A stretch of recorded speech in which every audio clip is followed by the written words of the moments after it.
Bonjour bonnes gens. Alors, j'ai décidé de vous ramener avec la caméra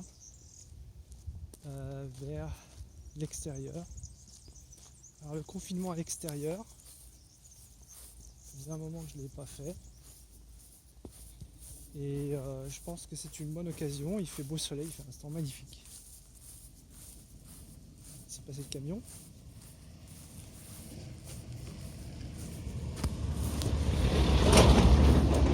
Ah. Donc voilà, je suis dans mes jardins préférés, ici. Et je voulais vous parler d'un phénomène qu'on appelle un choc post-traumatique. Tout le monde connaît ça, tout le monde sait que quand une personne a vécu un trauma important, que pendant des mois, voire des années après ce traumatisme, une personne, par exemple, consciemment ou inconsciemment, revit cette scène, par exemple en rêve, par exemple de façon semi-éveillée, de façon semi-consciente, ou quand elle se perd dans ses pensées. Et cette façon de revivre la scène en question lui procure beaucoup d'anxiété, beaucoup d'angoisse. Et tiens, je vais essayer de trouver un coin à l'ombre. Voilà mon jardin préféré que je squatte volontiers. Un magnifique oiseau là. Je sais pas si vous voyez. Voilà. Donc ça fait partie des. Donc on connaît un peu ça, bon, par exemple suite à un attentat ou suite à un accident violent, suite à le décès subit d'un proche, etc. Les gens développent des syndromes post-traumatiques en revivant leur expérience négative. Eh bien, j'ai l'impression que c'est un peu ce à quoi nous avons affaire actuellement au point de vue de la population en général. Il y a une espèce de... C'est pas évident parce que si je me mets en lumière, je prends le soleil, vous pouvez me voir là, un peu. Et en fait on vit donc dans cette angoisse généralisée qui est ravivée notamment par le fait qu'on voit les gens dans la rue porter des masques ou dans des endroits, des transports en commun, porter des masques. Et on est ravivé avec ces marquages au sol, ces distanciations, etc. Et les mesures qui sont prises. Et je l'ai expliqué dans une autre vidéo, au point de vue statistique, si vous voulez. C'est simple, en prenant les statistiques officielles de l'INSEE, donc pas des trucs inventés par des sites complotistes ou je ne sais quoi, des statistiques officielles, et vous pouvez voir que en fait depuis début mai même, en France en tout cas, je pense qu'en Allemagne ça doit être à peu près similaire, à peu près, qu'en France en fait vous avez depuis début mai pas de différence de mortalité entre cette année et les années précédentes. Il n'y a pas de différence significative. Ce qui veut dire que depuis un certain temps en tout cas, les morts qui sont liés au Covid, il y en a, bon, mais peu. Et surtout, peut-être que ce sont des patients qui sont déjà avec des, comme on dit, multipathologies, des pathologies multiples, et qui de toute façon... alors je ne peux pas parler pour tous les cas, mais il faudrait voir les professeurs, les médecins qui s'occupent des patients. Mais probablement que ces patients n'auraient peut-être pas passé l'année. Souvent on a affaire à des personnes âgées, et quand vous avez un organisme qui est en déficit global, qui est en fait, il y avait un médecin français faudra que je retrouve son nom, qui avait fait vraiment des recherches sur ça, en montrant bien l'influence de l'hormone de croissance, notamment sur l'apparition de maladies comme le cancer, et sur la multiplication des cellules. Et en fait, il arrive que vers 80, à peu près 80-90 ans, selon le code génétique de chaque personne, le métabolisme s'effondre. La personne ne construit plus de muscles, ne construit plus de protéines, et donc meurt par essoufflement voilà, progressif. Je me rappelle que mes grands-parents me disaient que mon arrière-grand-mère était morte elle s'était éteinte comme une bougie. Elle avait dans les 90 ans quelque chose aussi, et c'est pareil.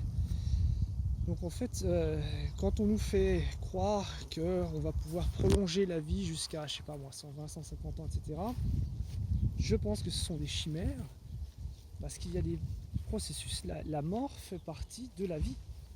Elle est programmée par la vie, et c'est logique, puisque nous sommes des espèces sexuées, nous procréons, il y a une procréation, et il faut que il faut faire de la place pour les générations qui viennent. Voilà, vous voyez, il n'y a pas de choix, que ça nous plaise ou non.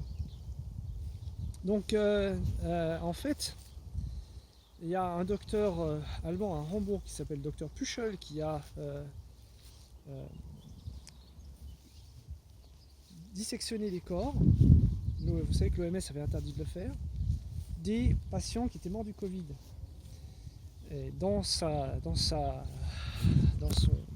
centre hospitalier, il s'était rendu compte que en fait tous les patients qui étaient décédés à cette époque-là, et c'était pendant la phase chaude de l'épidémie au mois d'avril, eh bien, tous les patients, pas un seul, pas une exception, avaient au moins une ou plusieurs pathologies concomitantes. Malade du cœur, les poumons, voilà, fragilité vasculaire, etc. Et étaient donc des personnes en général âgées. C'est vrai qu'on a eu des exceptions, on a eu des personnes qui avaient moins de 60 ans qui sont mortes, mais très très peu, très peu. Ceci dit, je ne bagatellise pas l'histoire du Covid, puisque je vous l'ai dit dans d'autres vidéos aussi, le Covid peut avoir d'autres séquelles, apparemment, qui vont peut-être être des séquelles vraiment peut-être permanentes, on ne sait pas. En tout cas, qui ont l'air vraiment de s'installer sur le système neurologique, sur les poumons. C'est pas une plaisanterie, le Covid. Mais vous comprenez que on est en fait dans une phase réplique aujourd'hui par rapport à une situation qui était grave dans les mois de mars et d'avril de cette année.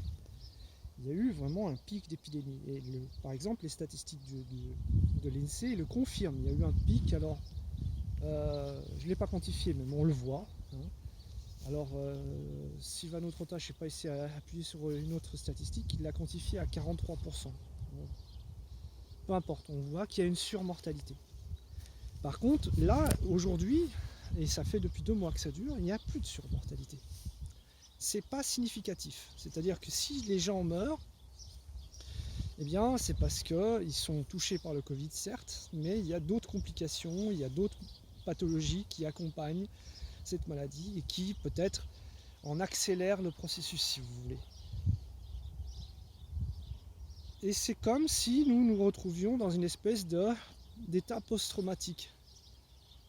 Vous comprenez ? C'est-à-dire que comme si nous réagissions par rapport à ces images que nous connaissons, que nous avons tous en tête, que nous avons vu les infirmiers, les infirmières, les médecins habillés avec en plus en France des sacs de poubelle faute de quoi, pas de masque ou alors des masques improvisés comme on pouvait, en train de soigner les patients en état de stress, hein, et certains ont craqué à ce moment-là et on dit qu'ils n'en pouvaient plus parce qu'ils avaient à choisir entre des patients, choisir entre le patient de 60 ans et le patient de 70 ans, qu'il faut prioriser pour mettre sous respiration artificielle. Vous voyez, des choses comme ça qui ont été très très très graves.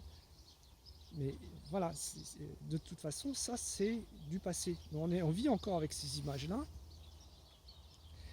Et d'autre part, nos gouvernements, premièrement, ce sont des personnes humaines qui eux aussi sont susceptibles d'être touchés aussi par un phénomène post-traumatique.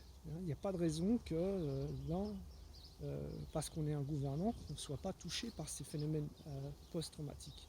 Et ensuite, il y a des agendas politiques. Donc ça, j'en ai suffisamment parlé. Il y a des agendas politiques, notamment en Espagne, aux États-Unis et au Brésil. Et puis, il y a peut-être des agendas politiques ailleurs.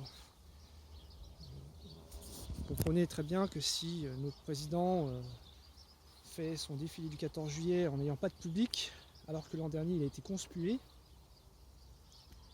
la crise du Covid a bon dos aussi. Même si on peut dire oui, il vaut mieux éviter une réunion de beaucoup de personnes pour éviter la propagation du virus. Mais ceci dit, voilà, l'agenda politique colle très très bien avec un prétexte sanitaire. Je ne dis pas que automatiquement le prétexte sanitaire soit donné comme prétexte uniquement, mais ça arrange les politiques. Et ici, par exemple, en Allemagne, le cabinet de la chancelière Merkel est en train de proposer une interdiction de voyager pour les touristes à l'étranger. Vous voyez, et donc là, ça devient aussi préoccupant, c'est-à-dire que on a une telle anxiété qui s'est développée et compréhensible autour de ce Covid qu'actuellement, il y a des mesures drastiques. On va aller de plus en plus à enfreindre la liberté individuelle, les libertés individuelles. Et ça me fait beaucoup de soucis. Donc il faut quand même toujours rester vigilant. Moi, ce que je préconise, c'est pas de tomber dans les théories du complot. Je pense que vous avez compris un petit peu le sens de mes interventions. C'est pas de dire, voilà, il y a les Illuminati ou je sais pas quoi qui sont derrière tout ça.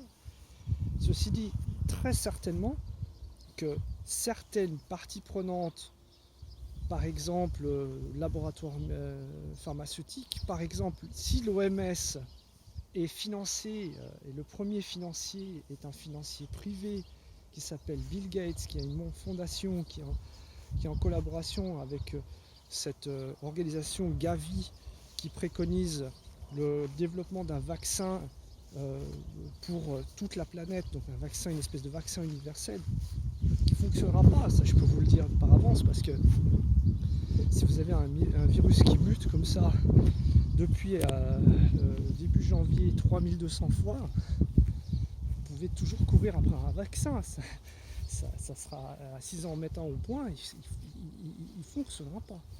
Donc, mais Bill Gates a des intérêts, il a mis de l'argent là-dedans, il a investi beaucoup là-dedans, et sous couvert d'activités philanthropes, Bill Gates est en train d'essayer d'imposer des choses, par exemple un vaccin universel, par exemple, voilà, et si l'OMS actuellement est en train de tirer la sonnette d'alarme, et tout ça c'est relayé par les médias mainstream, malheureusement, on aurait pu souhaiter que les médias mainstream prennent plus de distance par rapport aux informations qu'ils reçoivent. C'est-à-dire, l'OMS n'est pas sous influence, n'est pas neutre dans cette histoire, puisqu'ils sont influencés par un influenceur privé qui a des intérêts lui-même, un conflit d'intérêts avec le lobby pharmaceutique. Et donc c'est pas anodin. Et si l'OMS actuellement est en train de dire qu'il y a une multiplication des cas, j'en avais parlé dans d'autres vidéos, on teste par exemple énormément dans certains pays comme les États-Unis, et plus vous testez, plus vous trouverez de cas. Et ensuite, on dit la moitié de la vérité seulement. Et quand on dit la moitié de la vérité, on ment par omission. C'est vraiment le cas. C'est-à-dire qu'on vous dit qu'il y a plus de cas, mais on ne vous dit pas qu'il y a toujours autant de morts qu'il y a 8 semaines. Ça devrait faire réfléchir n'importe quelle personne qui cherche un petit peu. Moi, je ne suis pas forcément plus malin que les autres. Je vais regarder les chiffres et je les analyse. Donc, une personne qui cherche un petit peu, qui va chercher un petit peu derrière, et va se rendre compte très rapidement qu'il y a quelque chose qui cloche. C'est-à-dire que entre les messages officiels, par exemple de l'OMS, et la réalité, il y a un gouffre qui devient de plus en plus béant, et c'est inquiétant. Et on peut se poser des questions, évidemment, sur les conflits d'intérêts, sur l'intérêt, par exemple, de l'OMS à faire continuer, à répandre cette psychose ambiante, cette panique ambiante, sachant que, voilà, je vous suggère cette réflexion. Ce que je raconte, c'est pas, je vous accède pas à une vérité, j'essaie simplement de vous suggérer une réflexion, et après c'est à vous de voir si vous adhérez avec cette idée ou pas. Mais ma suggestion, c'est de dire, regardez, un effet post-traumatique, c'est ressasser, si vous voulez, un événement en imagination, consciemment et inconsciemment, et le revivre, et donc perpétuer certains rituels de protection mentale pour se croire à l'abri de. Or, ça j'en ai parlé aussi dans d'autres vidéos, porter un masque si vous n'êtes pas vous-même malade, ça vous protégera de rien du tout. Ou pas grand chose on va dire, rien du tout, voilà, c'est encore pas grand chose. Mais vous désinfecter les mains va être très très bien ça vous empêchera d'avoir des dysenteries, surtout si vous le faites avant de manger. C'est bien, enfin c'est beaucoup mieux de se laver les mains avec du bon savon de Marseille régulièrement, d'ailleurs tous les médecins le préconisent, et comme ça vous n'aurez pas trop de maladies intestinales, mais contre une maladie respiratoire ça ne va pas vous servir à grand chose non plus. C'est pas, je veux dire, ça coûte rien de le faire, mais désinfecter les mains, ça abîme la peau. Et là, les dermatos, dans quelques années, ils vont se tirer les cheveux, hein, parce qu'ils vont voir des sacrées maladies qui vont apparaître, des allergies, etc. Ça va monter en flèche, vous allez voir ça. Et puis sans parler de toutes les maladies psychiatriques qu'on a mis sur le côté. Oui. Donc, c'est pas anodin. L'effet psychologique de tout ça, il n'est absolument pas négligeable. Et quand j'entends le gouvernement allemand qui dit oui, on peut continuer à imposer le port du masque en lieu public parce que, à comparer du risque, c'est quelque chose qui est supportable par la population, et bien là je me pose des questions, parce que moi j'ai pas la même évaluation risque-bénéfice. Je vois les risques du port du masque, pas trop le manque d'oxygène, mais surtout l'hypercapnie, c'est-à-dire trop de présence de CO2 dans le sang, et ça déclenche des maux de tête notamment, et donc ça peut avoir aussi des séquelles sur le cerveau. Et puis toutes les séquelles qui sont, ou toutes les conséquences qui sont liées à une crise psychologique, un effet post-traumatique qu'on n'a pas encore travaillé, qu'on n'a pas encore justement pu ingurgiter. Donc là, et puis les conséquences sociales. Donc on va être en face de challenges vraiment très importants d'ici les prochains mois. Et moi, mon souhait le plus fort, c'est que la conscience collective s'active le plus rapidement possible afin de prendre ces problèmes en main. Je vais finir par cette image, si vous voulez. Cette maladie-là, elle a tué pour l'instant 570 000, 575 000 personnes dans le monde. C'est beaucoup, c'est pas négligeable, j'en conviens. Et surtout, je vous l'ai dit, par rapport aux séquelles, il faudra surveiller ça de près, parce que c'est vraiment pas drôle de se trouver jeune, infecté, et puis avoir une fibrose pulmonaire, par exemple. Donc on n'est pas, pas encore sorti de l'auberge. Mais 575 000, et surtout depuis le mois de mai, il n'y a pas de différence significative sur la mortalité, par exemple en France. Et je pense que dans d'autres pays européens, ça peut être confirmé. Si il y a un an, on avait fait exactement la même chose, de mesurer chaque jour et de donner de quantifier par exemple les morts de la grippe à influenza. Comment auraient réagi les gens?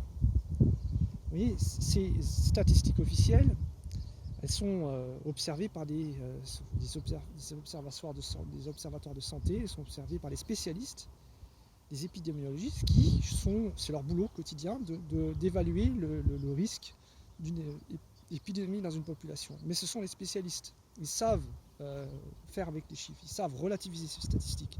Seulement si vous donnez ça en pâture, pour ainsi dire, à tout venant, et des gens qui ne savent pas faire avec les chiffres, et surtout en ne donnant qu'une moitié de la vérité, c'est-à-dire on vous dit oui il y a de plus en plus de cas, on ne vous dit pas combien il y a de décès, on ne vous dit pas comment ça évolue, on ne vous dit pas, non, et surtout c'est toujours les mauvaises nouvelles qu'on annonce en premier.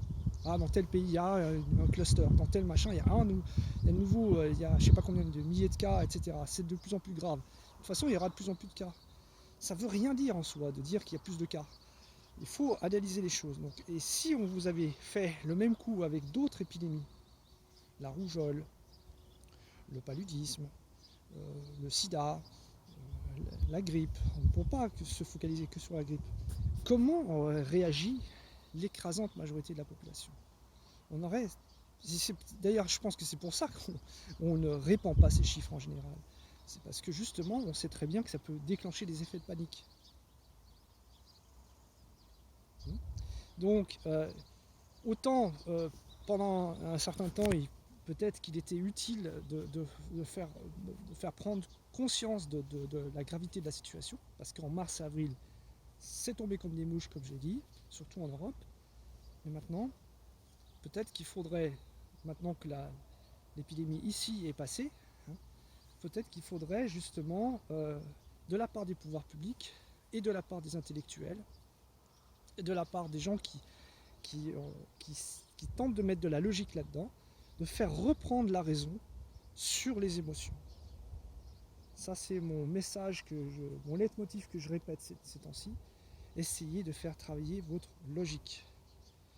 Et peut-être que vous arriverez à d'autres conclusions que les miennes. Bon, bah très bien. Bon, très bien. Mais en tout cas, vous aurez fait cet effort de faire travailler votre logique et de ne pas succomber que aux émotions. Et les médias mainstream, de toute façon, ils font leur marché, ils font leur chiffre d'affaires sur la vente de l'émotion. Donc c'est pas non plus pour leur rejeter la pierre, ils font leur boulot. Seulement, tous ces médias à information continue, pour faire la une, il faut qu'il y ait du choc. Il faut donc qu'il y ait du choc émotionnel. Donc réfléchissez à ça. Peut-être que vous pourrez me dire si j'ai raison, si j'ai tort, ou disons ce que vous en pensez.